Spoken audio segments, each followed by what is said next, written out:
আমরা আজকে কথা বলবো বাংলাদেশে তৈরি বা অ্যাসেম্বল হওয়া স্মার্টফোন নিয়ে।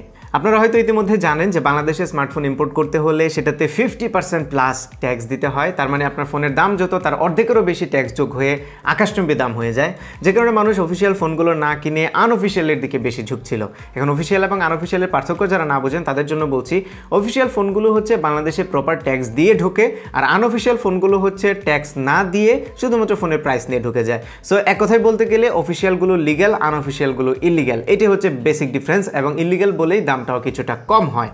এখন এই সমস্যা সমাধানের জন্য স্মার্টফোন ব্র্যান্ডগুলো নিজেরাই বাংলাদেশে ফ্যাক্টরি প্ল্যান করছে, এবং তার মধ্যে একটি হচ্ছে রিয়েলমি।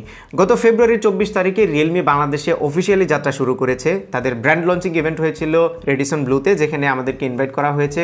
আমরা বাংলাদেশে কিছু টেক ইউটিউবার সেখানে গিয়েছিলাম, সাথে কিছু সাংবাদিক ভাই বোনেরা ছিল। সো আমরা সেখানে গিয়ে রিয়েলমির ব্র্যান্ড লঞ্চিং ইভেন্টে অ্যাটেন্ড করেছি, এবং সেখান থেকেই আমরা জানতে পেরেছি বাংলাদেশে প্রাইমারিলি দুইটা ডিভাইস রিয়েলমি লঞ্চ করছে, যেগুলো বাংলাদেশে অ্যাসেম্বল হবে। তার মধ্যে একটা হচ্ছে রিয়েলমি 5i, এটা রিসেন্ট একটি ফোন, রিসেন্টলি লঞ্চ হয়েছে ইন্ডিয়ায় বা গ্লোবালি। আরেকটি হচ্ছে রিয়েলমি C2, এটা স্লাইটলি পুরনো, গত বছরের একটি ফোন।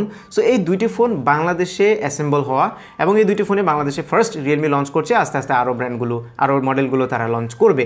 এখন এই দুইটা যেহেতু বাংলাদেশে অ্যাসেম্বল করা, সো আমাদের আজকের পারপাস হচ্ছে বাংলাদেশে তৈরি হওয়া ফোন বা বাংলাদেশে অ্যাসেম্বল হওয়া ফোনগুলো কীরকম হয়, বক্সগুলো কীরকম হয় সেটা দেখবো, এবং এর বক্স কন্টেন্ট প্লাস একটু ওভারভিউ দেওয়ার চেষ্টা করবো ফোনগুলো সম্পর্কে। তার আগে বলে রাখছি, আপনি যদি আমাদেরকে সোশ্যাল মিডিয়ায় ফলো না করে থাকেন, তাহলে সকল সোশ্যাল মিডিয়ার লিঙ্ক ভিডিও ডিসক্রিপশনে দেওয়া আছে। ভিডিওটি শেষ করে অবশ্যই ফলো করবেন।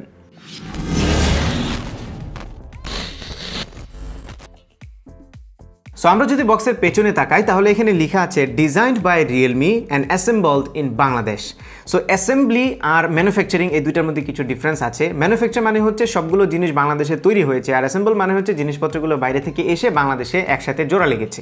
সো আমরা যদি স্মার্টফোন, ইনটেক স্মার্টফোন যদি বাইরে থেকে ইম্পোর্ট করি, কোনো ব্র্যান্ড যদি করে, তাহলে তাদেরকে 50% plus, it goes up to like 57%-এর মতো ট্যাক্স দিতে হয়।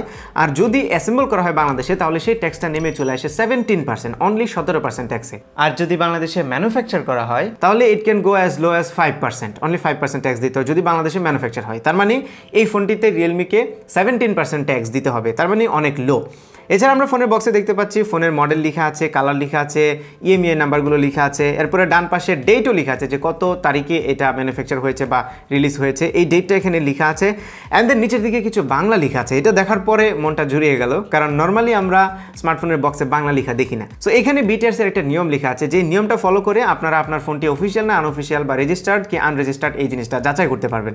সো নিয়মটা হচ্ছে, প্রথমে আপনার এসএমএসে গিয়ে লিখতে হবে KYD, অ্যান্ড দেন স্পেস দিয়ে আপনার ফোনের ইএমআই নাম্বারটি লিখতে হবে। ইএমআই নাম্বারটি যেরকমটি বলছিলাম আপনার ফোনের বক্সে লেখা থাকবে, অথবা আপনি ফোনে *06# ডায়াল করলেই ইএমআই নাম্বার পেয়ে যাবেন।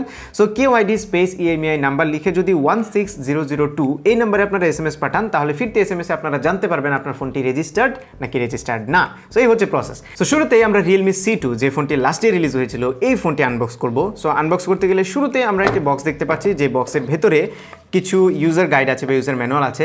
ইন্টারেস্টিংলি এই ইউজার ম্যানুয়ালের ভেতরে বাংলা লেখা আছে, তার মানে বাংলায় পুরো ইনস্ট্রাকশনগুলো দেওয়া আছে, উইচ ইজ কুল।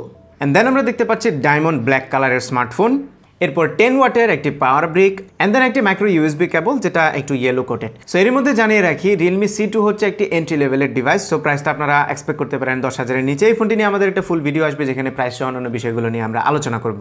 এবার আমরা চলে যাই রিয়েলমি 5i-তে। রিয়েলমি 5i-টা হচ্ছে একটি বাজেট সেগমেন্টের ফোন, তার মানে এটার দাম অ্যারাউন্ড 15 বা 15-এর নিচে হবে। আমরা ফুল ভিডিওতে অবশ্যই দাম নিয়ে আলোচনা করব। সো রিয়েলমি 5i-এর বক্সটা যদি খুলি, তাহলে সেম কন্টেন্ট আমরা পাই, কিছু ইউজার ম্যানুয়াল, কিন্তু আমার এই বক্সের ভিতরে ইউজার ম্যানুয়ালটা নেই, I don't know why. So user ম্যানুয়ালটা অবশ্যই আসবে আপনাদের, সেটাতে বাংলা লেখা থাকবে। এন্ড দেন আমরা পাচ্ছি স্মার্টফোন ইটসেলফ, এন্ড দেন এটিতেও থাকছে 10 ওয়াটের একটি পাওয়ার ব্রিক এবং মাইক্রো ইউএসবি কেবল, এটাও ইয়েলো কোটেড। এই হচ্ছে রিয়েলমির দুটো ফোন যেগুলো বাংলাদেশ অ্যাসেম্বল হয়েছে। আপনারা হয়তো জানেন রিয়েলমি হচ্ছে তুলনামূলক ইয়াং একটি ব্র্যান্ড, এবং তারা ইয়াংদেরকে নিয়ে কাজ করে, ইয়াং সেন্ট্রিক একটি ব্র্যান্ড। সো এই দুইটি ফোন আমি এখন কিছুদিন ইউজ করব। ইউজ করার পরে আমার যেই থটগুলো আছে, আমার যে এক্সপিরিয়েন্সগুলো হবে, সেগুলো আপনার সাথে শেয়ার করব। যেদিন এই ফোন দুটো রিটেলের জন্য রিলিজ হবে, এখন অ্যানাউন্স হয়েছে, বাট রিটেলের জন্য কিছুদিন পরে রিলিজ হবে। আমাদের চ্যানেলে সাবস্ক্রাইব করে সাথে থাকবেন, এই দুটি ফোনের রিভিউ দেখার জন্য। তবে বক্স থেকে বের করার পরে দুটো ফোন নিয়ে আমার ইমপ্রেশন খুব ভালো ছিল, স্পেশালি Realme C2 এর যে পেছনের ডায়মন্ড প্যাটার্নটা আছে এটা আমার কাছে খুবই ভালো লেগেছে। আবারও বলে রাখছি Realme C2 হচ্ছে এন্ট্রি লেভেলের একটি ফোন আর Realme 5i হচ্ছে বাজেট সেগমেন্টের একটি ফোন। এখন এই দুইটি ফোনের যে প্রাইস আমরা এক্সপেক্ট করছি ওই প্রাইসে যদি রিলিজ করা হয় তাহলে এই দুটো ডিভাইসই স্পেক দেখে যেটা মনে হয়েছে এগুলো অনেক ভালো ভ্যালু ফর মানি ডিভাইস হবে, যেটা আমরা অবশ্যই ফুল রিভিউতে আলোচনা করব। সো এই ছিল আমাদের আজকের ভিডিও। আশা করি ভিডিওটি আপনাদের ভালো লেগেছে। যদি ভালো লেগেই থাকে তাহলে ভিডিওতে একটা লাইক দিবেন, কমেন্ট করে জানাবেন কেমন লাগলো, আপনার ফ্রেন্ডদের সাথে শেয়ার করতে একদমই ভুলবেন না, আর আমার চ্যানেলে সাবস্ক্রাইব তো মাস্ট। দেখা হবে পরবর্তী ভিডিওতে। Till then take care, tata.